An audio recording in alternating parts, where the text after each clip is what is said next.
Hey everyone, Travis here on day 2 of IM Katowice 2014 coverage presented by Toshiba with Rekkles of Fnatic. You guys have now made it on to what? I guess the semifinals is what they're calling this section, yeah? Yeah. And figuring out this tournament stuff on the fly. No, so you guys have now beat IG after losing to them yesterday. How did you manage to do that? Like, what did you learn from the first game that you were able to bring into the second?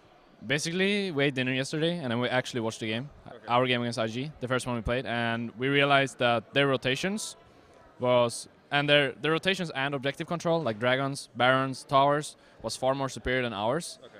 So basically, what we tried to do this game was get a composition that can work around the sieging potential, dragon control, everything, vision control, and everything like that. And then we just tried to focus on that, getting all the drakes, all the towers, and just making sure that we play the game it's supposed to be played, right? We don't really greed for kills, we just go for the objectives. And it actually worked out really well, I think. I mean, it seemed to have worked out really well because you won. Now, on the other hand, it did seem like they were making some mistakes. One of the casters pointed out, of course, that Fiddlesticks didn't seem to ever hit anyone with his ultimate. What did you think of them in that game? Do you think that they played the same way they played yesterday, or do you think that they were a little off? I think their composition was totally different. When they actually didn't have the early game jungler. Yesterday they had Wukong, Yasuo, and Shyvana against us. Yeah. So basically they had a lot of pressure on the top side. And this game they didn't really, because Nidalee and Fiddle is really weak early game. And since he didn't really, I think he didn't really fail his ultimates. I think we really took care of where he could ulti from, right? So we warded the sides when we were pushing mids, and we were making sure that we always knew that he was ulting, so we could bait his ulti and then back out when he ultis in, and then we just focus him, kind of. So I think they didn't play that much worse. The composition was just different from yesterday, and to me, Yasuo Wukong is one of the strongest compositions that you can play in League of Legends, so it was totally different, pretty much. Now, all of Cloud9 walking around in the background behind us right now, which is hilarious because I was just about to ask you, you guys are going to go up against them. This is quickly becoming this big rivalry. Like Fnatic and Cloud9, you guys keep facing each other. Now, last time they had the last laugh because they beat you at Battle of the Atlantic. Are you going to beat them this time around?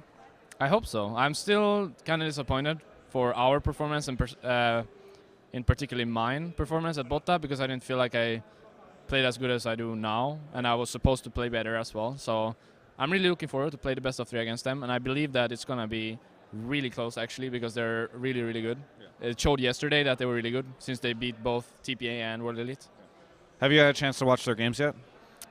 We actually watched their last game against, I think it was TPA. Right. When we were eating dinner as well, and we saw that they highly value the Kha'Zix with the R-Evolve thingy, which is kind of new for it. R-Evolve thingy, yeah. Where you upgrade your ultimate first at level 6, so you get the damage amplification. It's really strong, actually. Okay. So, based on what you saw yesterday, are you? I guess I would say, do you feel like there's a pretty big difference between the way that Cloud9 will play their game versus maybe the other European teams that you guys are used to playing? I think Cloud9 plays a pretty much straight up League of Legends game. Like they're never doing something in particular. Like they're never over aggressive or over passive. They're basically just good at what they're doing, right? Yeah. So they're always standard strong. They play really standard, and at the point they see the opportunity to do something, they really do it. They go all in for it. So that's why I think they're also as good as they are, because they're really solid and always consistent in it. So I'm looking forward to it. I hope we do good, at least. Then I'm fine. Now, everyone knows that I am not an NA fanboy at all, and because of that, you felt like you guys could tell me that you guys are going to pick a full Yordle comp against Cloud9 just a couple minutes ago. So obviously, I won't be telling Cloud9 that at all, because I am in no way a North America spy. But what do why did you decide to go with the full Yordle comp ahead of their game? Because Tristana is not played at all, and I don't feel like Lucian is strong enough. Okay, yeah. So go with the Tristana, and then I understand Teemo as well. Is that any particular reason for him? Oh, you can stealth in the brush, and then you just gank them. Yeah. Okay. There you go. That's the Mac Noon from Season 3 World Strat. I got you, or Season 2. Finally, I don't think we've ever done an interview, you and I, where we have not discussed DoubleLift in some manner, because you guys have. Some call it a rivalry, some call it like a Romeo-Juliet kind of thing. What are your thoughts? Have you had a chance to watch any of DoubleLift's games recently? What are you thinking of his progression recently as an AD carry? Well, I actually watched a lot of NALCS, and I think I even tweeted once, like, his mechanics are so amazing to watch that I don't have words for describing how good his mechanics actually are.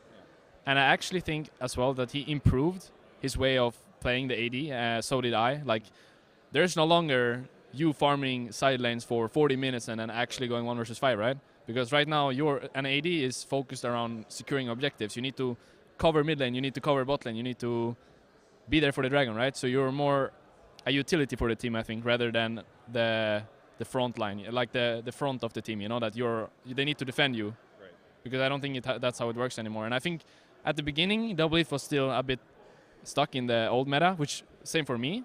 And then after some weeks, he kind of learned, and now he's actually performing really well every game. Yeah.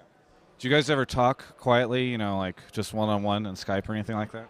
I linked him the video with the Vayne thing from with the seagulls, and he was just laughing. And then we don't really talk that much, but I like him. It's like a mutual affection across the Atlantic. I like him more than as a friend, but I don't know if it's two-sided. I will ask him maybe. Yeah. Well, maybe he'll see this video and we'll see what he says. Thank you so much for the interview. I really appreciate it. Best of luck against Cloud9. Interested to see how the rivalry, you know, continues.